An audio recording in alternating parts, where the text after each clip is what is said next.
भगवान श्री राम का मंदिर अयोध्या में बनकर तैयार हो चुका है। लेकिन अभी कुछ ऐसी चमत्कारी घटना सामने आ रही है जिसे देखकर हर कोई हैरान है, जो गिद्ध पिछले कई सालों में हमें नजर भी नहीं आए। अचानक अयोध्या के अंदर बड़ी संख्या में गिद्धों का झुंड पहुंच गया है। कई लोग इन्हें साक्षात जटायु कह रहे हैं, जो भगवान श्री राम के मंदिर की प्राण प्रतिष्ठा में शामिल होने के लिए आए हैं। लोगों को हैरानी इसलिए हो रही है क्योंकि जो गिद्ध की प्रजाति विलुप्त होने की कगार पर है, साल 2000 के बाद इतनी संख्या में कहीं पर भी नजर नहीं आए और इतनी बड़ी संख्या में अयोध्या पहुंच जाना वाकई में भगवान श्री राम का चमत्कार है। और यह जब खबर मीडिया के अंदर पहुंची तो सब जगह भगवान श्री राम के चमत्कार की चर्चा होने लगी। इस चमत्कार को आज साइंटिस्ट भी मान रहे हैं। आज के इस वीडियो में भगवान श्री राम के मंदिर बनते वक्त हुए वह चमत्कार बताएंगे, जिसे सुनकर आप भी चौंक जाएंगे। आखिर क्यों नेपाल से दो जो विशाल शिलाएं लाई गई थी, जिस भगवान श्री राम की मूर्ति बनाई जानी थी, लेकिन उनसे मूर्ति न बनाकर दूसरे पत्थरों को लाया गया। वीडियो शुरू करें उससे पहले कमेंट में जय श्री राम जरूर लिख दें। आप देख रहे हैं Shailendra inspire India YouTube channel. चलिए शुरू करते हैं आज का वीडियो। दोस्तों, जिस मौके का पूरी दुनिया इंतजार कर रही थी, अब वह घड़ी आ गई है। अयोध्या में प्रभु श्री राम मंदिर बनकर तैयार हो चुका है। 22 जनवरी को राम लल्ला की प्राण प्रतिष्ठा की जाएगी, लेकिन उससे पहले ही चमत्कार के ऊपर चमत्कार देखने को मिल रहे हैं। सबसे पहला चमत्कार तब हो गया जब लोगों को अचानक जटायु के वंशज गिद्ध आसमान में उड़ते दिखाई दिए। यहां तक कि भगवान श्री राम के भक्त इन्हें राम मंदिर की प्राण प्रतिष्ठा में आए मेहमान मान रहे हैं, क्योंकि पिछले कुछ सालों में यह प्रजाति विलुप्त सी हो गई थी। लेकिन राम मंदिर की प्राण प्रतिष्ठा नजदीक आते ही अयोध्या के आसपास बड़ी संख्या में गिद्ध पहुंचे हैं। लोग इस करिश्मा को देखकर पूजा भी कर रहे हैं, क्योंकि गिद्ध ऐसा प्राणी है जो भारत से विलुप्त हो चुका है। ऐसे में प्रभु श्री राम की प्राण प्रतिष्ठा से पहले ही वह कैसे दिखें, इसे लोग भगवान का चमत्कार मानकर पूजा कर रहे हैं। अब दोस्तों, यह इतनी बड़ी बात कोई संयोग तो नहीं हो सकती है। दोस्तों, कुछ बुद्धिजीवी लोग रामायण के होने पर ही सवाल उठाते हैं। उन लोगों का मानना है कि रामायण असल में कहानी थी। मगर दोस्तों, आज भी रामायण से जुड़े हुए कई सारे ऐसे सबूत मौजूद हैं जो हर किसी को मानने के लिए मजबूर कर रहे हैं। भगवान राम ने जो पुल बनाया था लंका जाने के लिए, वह आज भी मौजूद है। उसे वैज्ञानिकों ने भी माना है।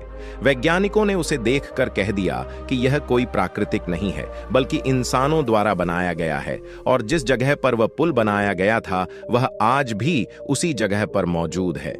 उस समय भगवान श्री राम ने अपने चमत्कार से पत्थर को पानी के अंदर तैरा दिया था, और उन तैरते हुए पत्थरों पर कदम रख के वानर सेना लंका में गई थी। दूसरा सबसे बड़ा सबूत रावण की खुद की लंका है। रावण की लंका आज भी मौजूद है, और यह चमत्कार भी बहुत बड़ा सबूत है। जटायु गिद्ध प्रजाति से ताल्लुक रखते थे। वहीं जटायु भगवान श्री राम के परम भक्त थे। दोस्तों, जटायु और भगवान श्री राम के बारे में रामायण में भी कई बार हमें जिक्र मिलता है। त्रेता युग में जब भगवान श्री राम को अपने पिता द्वारा वनवास का आदेश मिला था, तब पंचवटी में भगवान श्री राम की पक्षीराज जटायु से मुलाकात हुई थी। पक्षीराज जटायु माता सीता को अपनी पुत्री के समान मानते थे। दरअसल जब रावण माता सीता का हरण करके ले जा रहा था, तब जटायु ने ही लंकापति रावण को सीता माता की रक्षा के लिए युद्ध किया था। वहीं जटायु, जिन्होंने अपने पंखों से रावण को बहुत चोट पहुंचाई थी, रावण के शरीर को जटायु ने लहूलुहान कर दिया था।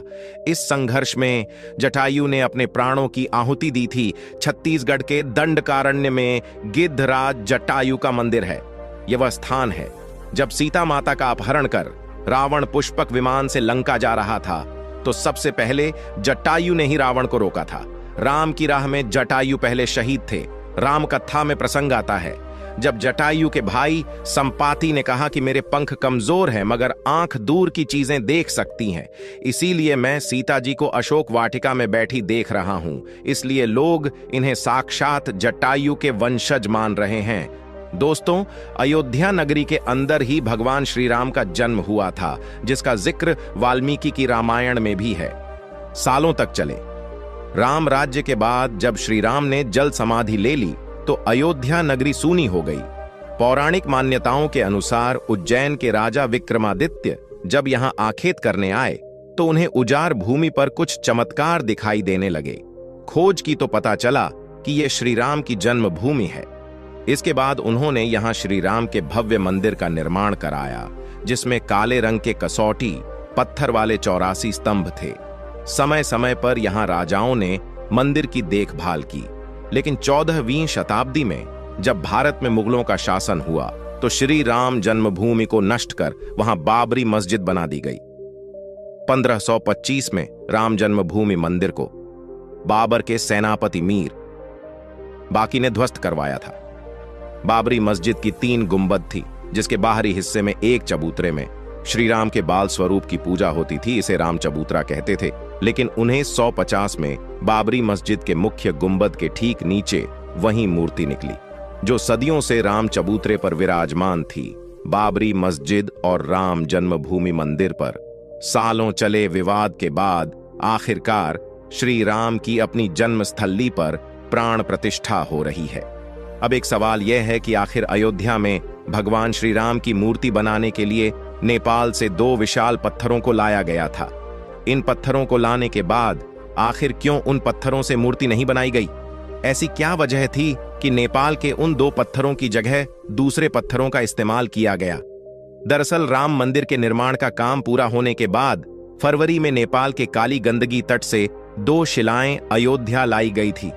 इन 2 शिलाओं का वजन 14 टन और 27 टन था। शुरुआत में इन शिलाओं से राम मूर्ति बनाए जाने की बात सामने आई, लेकिन बाद में पता चला कि इन शिलाओं को राम मूर्ति बनाने के लिए उचित नहीं पाया गया। भारतीय मीडिया में छपी कुछ खबरों के मुताबिक इन पत्थरों से मूर्ति नहीं बनाए जाने की एक वजह राम मंदिर से जुड़ी संतों की ओर से जताई गई आपत्ति थी।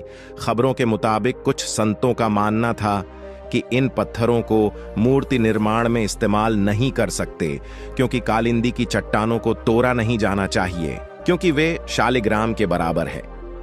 हालांकि अयोध्या पहुंचे नेपाली प्रतिनिधियों के मुताबिक इन शिलाओं की तकनीकी जांच के बाद मूर्तिकारों ने कहा कि ऐसी शिला से मूर्ति तराशना संभव नहीं है। इसके बाद दूसरे पत्थरों से मूर्तियां बनाई गई। नेपाली प्रतिनिधियों के मुताबिक 27 टन वजनी शिला पर मूर्ति तराशने की कोशिश की गई थी, क्योंकि 14 टन वजनी शिला को शालिग्राम माना गया। लेकिन 27 टन वाली शिला भी उपयुक्त न पाए जाने के बाद दोनों शिलाओं को राम मंदिर निर्माण स्थल के पास रखा गया है। भारतीय मीडिया के मुताबिक राम मंदिर के गर्भगृह में रखने के लिए देश के अलग अलग जगहों से लाए गए पत्थरों से 3 मूर्तियां बनाई गई हैं। इनमें से सबसे अच्छी मूर्ति का चयन कर उसे गर्भगृह में स्थापित किया जाएगा। दोस्तों, अयोध्या में दुनिया का सबसे बड़ा विशाल मंदिर बन रहा है। लोग बेसब्री से इंतजार कर रहे हैं राम मंदिर के लिए। कुल 6700 एकड़ जमीन है, जिसे 2 एकड़ में मंदिर बन रहा है। पहले मंदिर के मुख्य शिखर की ऊंचाई 128 फीट थी, अब यह 161 फीट होगी। 3 की जगह 5 गुंबद और 1 मुख्य शिखर होगा। वैसे तो साल 2020 में ही काम शुरू कर दिया गया था। प्रधानमंत्री नरेंद्र मोदी ने 5 अगस्त 2020 को अयोध्या में राम मंदिर की आधारशिला रखी थी। साल 1992 में बाबरी मस्जिद को ढा दिया गया था, जिसके बाद हिंदू पक्ष और मुस्लिम पक्ष के बीच इलाहाबाद हाई कोर्ट से लेकर सुप्रीम कोर्ट तक लंबी कानूनी लड़ाई चली। इसके बाद नवंबर 2019 में ऐतिहासिक फैसला सुनाया और आदेश दिया कि अयोध्या में विवादित जमीन मंदिर बनाया जाए। इस फैसले में यह भी शामिल था कि केंद्र सरकार मस्जिद के निर्माण के लिए सुन्नी वक्फ बोर्ड की 5 एकड़ वैकल्पिक जमीन उपलब्ध करवाई।